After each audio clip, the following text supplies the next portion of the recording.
بسم اللہ الرحمن الرحیم۔ السلام علیکم۔ اسلامی مملکت کا ایک اصول یہ قرار پایا کہ کسی بھی معاملے میں حتمی فیصلہ کرنے سے پہلے ریاست کے سرکردہ افراد اور ذمہ دار مسلمانوں سے مشورہ کیا جائے گا۔ خلیفہ انہیں ہر درپیش معاملے پر راضی کریں گے اور انہیں اپنی رائے سے مطمئن کریں گے۔ شورائے نظام کے سلسلے میں اللہ تعالیٰ کا ارشاد گرامی ہے، پس اے نبی آپ صلی اللہ علیہ وسلم اللہ کی رحمت کے باعث ان کے لیے نرم ہیں۔ اگر آپ تنگ خو اور سخت دل ہوتے تو وہ سب آپ کے پاس سے چھوٹ جاتے، چنانچہ آپ ان سے درگزر کریں اور ان کے لیے بخشش مانگیں اور ان سے اہم معاملات میں مشورہ کریں۔ پھر جب آپ پختہ ارادہ کر لیں تو اللہ پر بھروسہ کریں، بے شک اللہ بھروسہ کرنے والوں کو پسند کرتا ہے۔ سورہ شورى میں اللہ تعالیٰ کا ارشاد گرامی ہے، اور وہ لوگ جنہوں نے اپنے رب کا حکم مانا اور نماز قائم کی اور ان کا ہر کام باہمی مشورے سے ہوتا ہے، اور ہم نے انہیں جو کچھ دیا ہے وہ اس میں سے خرچ کرتے ہیں۔ شورائے نظام کی بنیاد خود جناب رسالت مآب صلی اللہ علیہ وسلم نے اپنے زمانہ مبارک میں رکھ دی تھی۔ سیدنا عمر رضی اللہ عنہ نے اس نظام پر سختی سے عمل کیا۔ سیدنا عمر رضی اللہ عنہ نے اپنے دور خلافت میں کسی بھی معاملے میں لوگوں پر اپنی رائے نہیں ٹھونسی۔ انہوں نے عمومی معاملات میں بھی کسی پر قطعاً کوئی ظلم نہیں کیا۔ جو ہی کوئی معاملہ پیش آتا تو حتمی فیصلہ کرنے سے پہلے فوراً مسلمانوں کو جمع فرماتے، ان سے مشورہ لیتے اور درپیش معاملات کے تمام مثبت اور منفی پہلوؤں کا جائزہ لے کر حتمی فیصلہ کرتے تھے۔ سیدنا عمر رضی اللہ عنہ کا فرمان ہے، اس فیصلے میں کوئی بھلائی نہیں جو بغیر مشورہ کر لیا جائے۔ ان کا ایک اور منقولہ ہے، اکیلے آدمی کی رائے کچے دھاگے کی طرح ہے، دوسرا آدمیوں کی رائے دو مضبوط ڈوریوں کی مانند ہے، اور تین افراد کی رائے ایک مضبوط پٹی ہوئی رسی کی حیثیت رکھتی ہے۔ مزید فرماتے ہیں، اپنے معاملے میں مشورہ اس آدمی سے کرو جو دل میں اللہ تعالیٰ کا خوف رکھتا ہو۔ سیدنا عمر رضی اللہ عنہ فرمایا کرتے تھے، آدمی تین قسم کے ہوتے ہیں، ایک وہ جو اپنے معاملات اپنی سوجھ بوجھ سے حل کر لے، دوسرا وہ جو اپنے معاملات میں کسی سے مشورہ طلب کرے اور مشورے کے مطابق معاملات انجام دے، تیسرا وہ شخص ہوتا ہے جو پریشان اور ہلاک ہونے والا ہوتا ہے، کیونکہ نہ تو وہ خود صحیح فیصلہ کر سکتا ہے اور نہ کسی خیر خواہ سے مشورے کا طلبگار ہوتا ہے۔ مزید ارشاد فرمایا، مسلمانوں پر لازم ہے کہ ان کے باہمی معاملات مجلس مشاورات میں سمجھدار لوگوں کی مشاورت سے حل ہوں۔ لوگوں کو تمام امور میں مجلس شورا کے فیصلوں کی اطاعت لازماً کرنی ہوگی۔ ہاں، کسی جنگی چال کے سلسلے میں موقع محل کی مناسبت سے تبدیلی کرنی پڑے تو اسے اتباع کے منافی تصور کیا جائے گا۔ سیدنا عمر رضی اللہ عنہ جنگی کمانڈوں کو بھی حکم دیتے تھے کہ وہ جنگی امور باہمی مشورے سے طے کیا کریں۔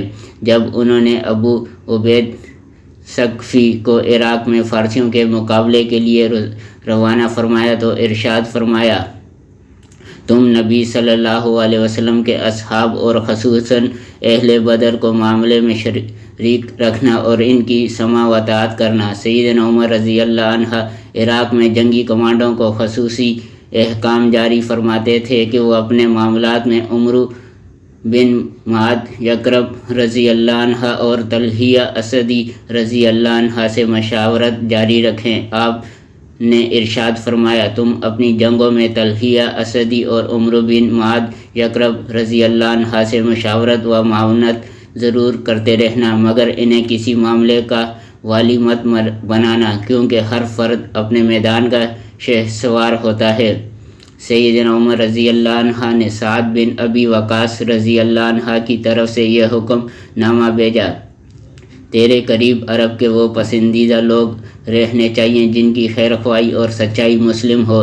جھوٹے لوگ تجھے اپنی خبر اور مشورے سے کوئی فائدہ نہیں پہنچا سکتے، اگرچہ وہ اپنے بعض امور میں سچے ہی کیوں نہ ہوں، اور دھوکے باز تو ہمیشہ نقصان پہنچانے کی گات میں رہے گا، وہ تیرے لیے کبھی مفید ثابت نہیں ہو سکتا۔ عمر رضی اللہ عنہ نے عتبہ بن غزوان کو جب بصرہ روانہ کیا تو فرمایا میں نے اولا حضرہ کو لکھ بھیجا ہے کہ وہ ارفجا بن ہرشمہ کے ذریعے سے تیری مدد کرے۔ وہ جنگی تدبیر سے خوب واقف ہیں اور جنگ کے میدانوں میں بڑی قوی اور برداشت والا آدمی ہے۔ وہ تیرے پاس آئے تو اس سے مشورہ حاصل کرنا اور اسے اپنے قریب رکھنا۔ شورائی نظام کے بارے میں سیدنا عمر رضی اللہ عنہ کا نظریہ بہت اچھا تھا۔ وہ سب سے پہلے عوام الناس کے مشورے سننا پسند فرماتے تھے، پھر نبی صلی اللہ علیہ وسلم کے صحابہ رضی اللہ عنہ اور دیگر اصحاب رائے کو جمع فرماتے اور معاملہ ان کے سامنے پیش کر دیتے تھے۔ پھر سب سے فرماتے تھے کہ اب تم کوئی متفقہ اور بہتر لائحہ عمل طے کر لو۔ پھر جس پر سب متفق ہو جاتے وہ فیصلہ نافذ کر دیا جاتا تھا۔ ایسا نظام آج کل بھی بہت سے ایسے ممالک میں اختیار کر رکھا ہے جو آئین اور دستور کے تحت معاملات چلاتے ہیں۔ وہ پہلے معاملات کو ایوان نمائندگان پارلیمنٹ میں پیش کرتے ہیں، جب وہ غالب رائے سے پاس ہو جائے تو انہیں سینٹ میں پیش کرتے ہیں، جبکہ بعض ملکوں میں لارڈز کے ایوان میں بھی پیش کیے جاتے ہیں۔ اگر ان معاملات کی اس مجلس سے توثیق ہو جاتی ہے تو اس کے مطابق احکام جاری کر دیے جاتے ہیں۔ سیدنا عمر رضی اللہ عنہ اور ان جدید ممالک کے طرز عمل کے مابین جو بعض المشرکین ہیں وہ یہ ہے کہ ان لوگوں کے پاس پہلے سے کوئی متعین لاحق اتباع نظام موجود نہیں۔ وہ تو صرف درپیش حالات سامنے رکھتے ہیں، انہی کے مطابق اپنے قوانین وضع کرتے اور احکام جاری کرتے ہیں، جبکہ اس کے برعکس سیدنا عمر رضی اللہ عنہ کے پاس مستقل اسلامی نظام موجود تھا۔ بعض اوقات ایسا بھی ہوتا ہے کہ سیدنا عمر رضی اللہ عنہ کسی معاملے میں اجتہاد کرتے اور اپنی رائے کا اظہار کرتے۔ بعد ازاں ایسا ہوتا کہ کوئی ایسا آدمی آ جاتا جسے بظاہر معمولی آدمی سمجھا جاتا تھا، مگر وہ دلیل کے ساتھ اس رائے کو غلط ثابت کر دیتا تو سیدنا عمر رضی اللہ عنہ اس کی بات تسلیم فرما لیتے اور اپنی رائے سے رجوع کر لیتے تھے۔ سیدنا عمر رضی اللہ عنہ کا دور خلافت جدید مسائل، نئے حالات و حداث، اسلامی حدود اربع کی زبردست وسعت، نئی تہذیب و تمدن اور مختلف رسوم و رواج سے بھرپور تھا۔ اس لیے شورائی نظام کا دائرہ کار بھی وسیع تر ہوتا چلا گیا۔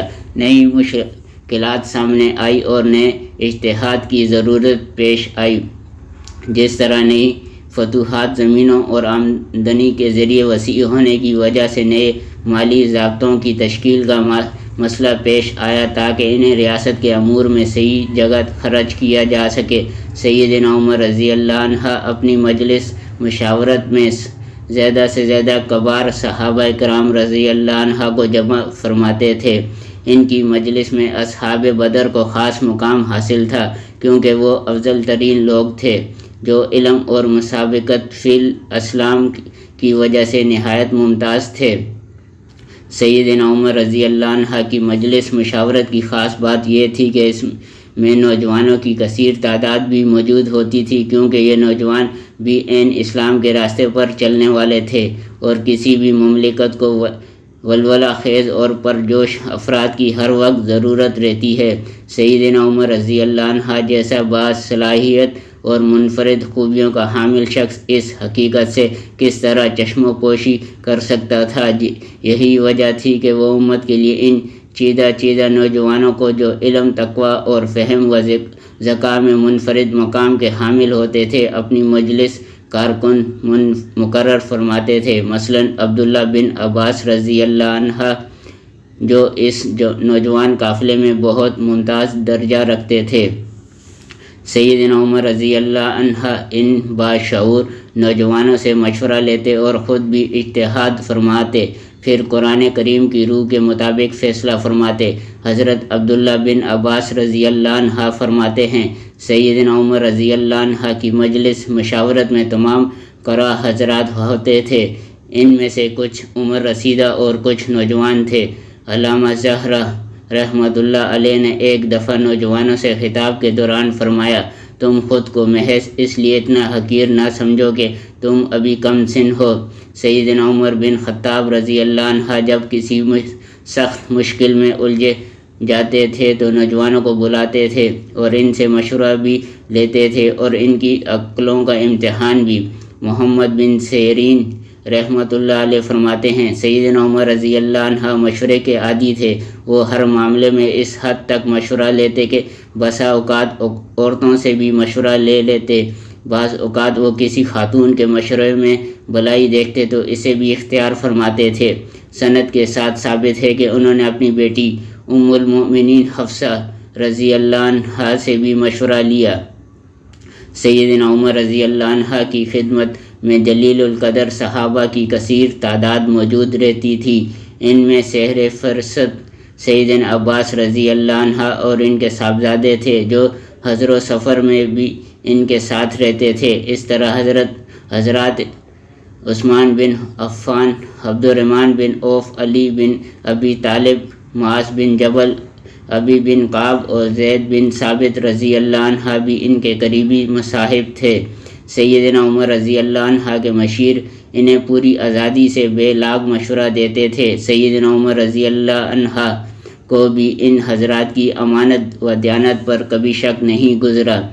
سیدنا عمر رضی اللہ عنہ اگر کتاب و سنت میں کسی مسئلے کے بارے میں نص نہ پاتے تو صحابہ کرام رضوان سے بے تکلف پوچھ لیتے تھے کہ شاید کسی صحابی رضی اللہ عنہ کو آپ صلی اللہ علیہ وسلم کا کوئی فرمان یاد ہو، کیونکہ بعض اوقات کسی صحابی رضی اللہ عنہ نے نبی کریم صلی اللہ علیہ وسلم کا مطلوبہ ارشاد سنا ہوتا اور کسی نے نہ سنا ہوتا تھا۔ وہ نصوص کے معانی سمجھنے کے لیے بھی ان کی طرف رجوع فرماتے تھے اور نص میں موجود احتمال کو ختم کر دیتے تھے۔ اس سلسلے میں کبھی فرد واحد اور کبھی چند مخصوص اصحاب سے رابطہ کرتے۔ اگر کوئی عمومی حادثہ ہوتا تو تمام صحابہ کو جمع فرماتے تھے اور جس قدر ممکن ہوتا مجلس مشاورت میں توسیع کر لیتے تھے، جس طرح کہ انہوں نے طاعون اموز کے سلسلے میں وسیع پیمانے پر مجلس مشاورت قائم کی اور ارض شام کی طرف سفر کے سلسلے میں مشاورت فرمائی۔ سیدنا عمر رضی اللہ عنہ شام کے ایک علاقے سرخ پہنچے۔ امال غلافت نے آپ کا اور آپ کے ہمراہ جانے والے مہاجرین و انصار کا پرتپاک استقبال کیا۔ آپ نے وہاں بھی سب سے مشورہ طلب فرمایا کہ مجھے آگے بڑھنا چاہیے یا نہیں۔ اس بارے میں اختلاف رائے پیدا ہو گیا۔ کسی نے کہا آپ اللہ تعالیٰ کی رضا کے لیے نکلے ہیں، آپ کو آگے بڑھنا چاہیے۔ کسی نے مشورہ دیا یہ ایک آزمائش ہے، آپ خود کو ہلاکت میں نہ ڈالیں۔ اس کے بعد آپ نے قریشی مہاجرین کو جو فتح مکہ میں شامل ہوئے تھے اپنے پاس بلایا اور ان کی خاص رائے طلب فرمائی۔ انہوں نے متفقہ طور پر پلٹنے کا مشورہ دیا تو سیدنا عمر رضی اللہ عنہ نے اعلان فرما دیا کہ میں صبح سویرے واپس چلا جاؤں گا۔ اس موقع پر حضرت ابو عبید رضی اللہ عنہ نے عرض کیا کیا آپ اللہ تعالیٰ کی تقدیر سے بھاگنا چاہتے ہیں؟ سیدنا عمر رضی اللہ عنہ نے جواب میں فرمایا ہاں، میں اللہ تعالیٰ کی تقدیر سے اللہ تعالیٰ کی تقدیر کی طرف بھاگنا چاہتے ہیں۔ یہ بتاؤ اگر تم اپنے اونٹ چرانے کے لیے کسی وادی میں اترو اور اس کے ایک طرف سرسبز و شاداب جگہ ہو اور دوسری طرف کا علاقہ بنجر ہو تو تم کہاں اترو گے؟ یقیناً تم جس طرف بھی اترو گے اللہ تعالیٰ کی تقدیر کے ساتھ ہی اترو گے۔ اسی دوران میں عبد الرحمن بن عوف رضی اللہ عنہ اپنی کسی ضرورت کے تحت کہیں گئے ہوئے تھے۔ جب وہ آیت یہ گفتگو سنی تو کہنے لگے نبی صلی اللہ علیہ وسلم نے ارشاد فرمایا ہے اگر تم کسی شہر میں اس وبا کے بارے میں سنو تو وہاں مت جاؤ، اور اگر تم اس وبا کے پھوٹنے پڑنے سے پہلے ہی وہاں موجود ہو تو وہاں سے رائے فرار اختیار نہ کرو۔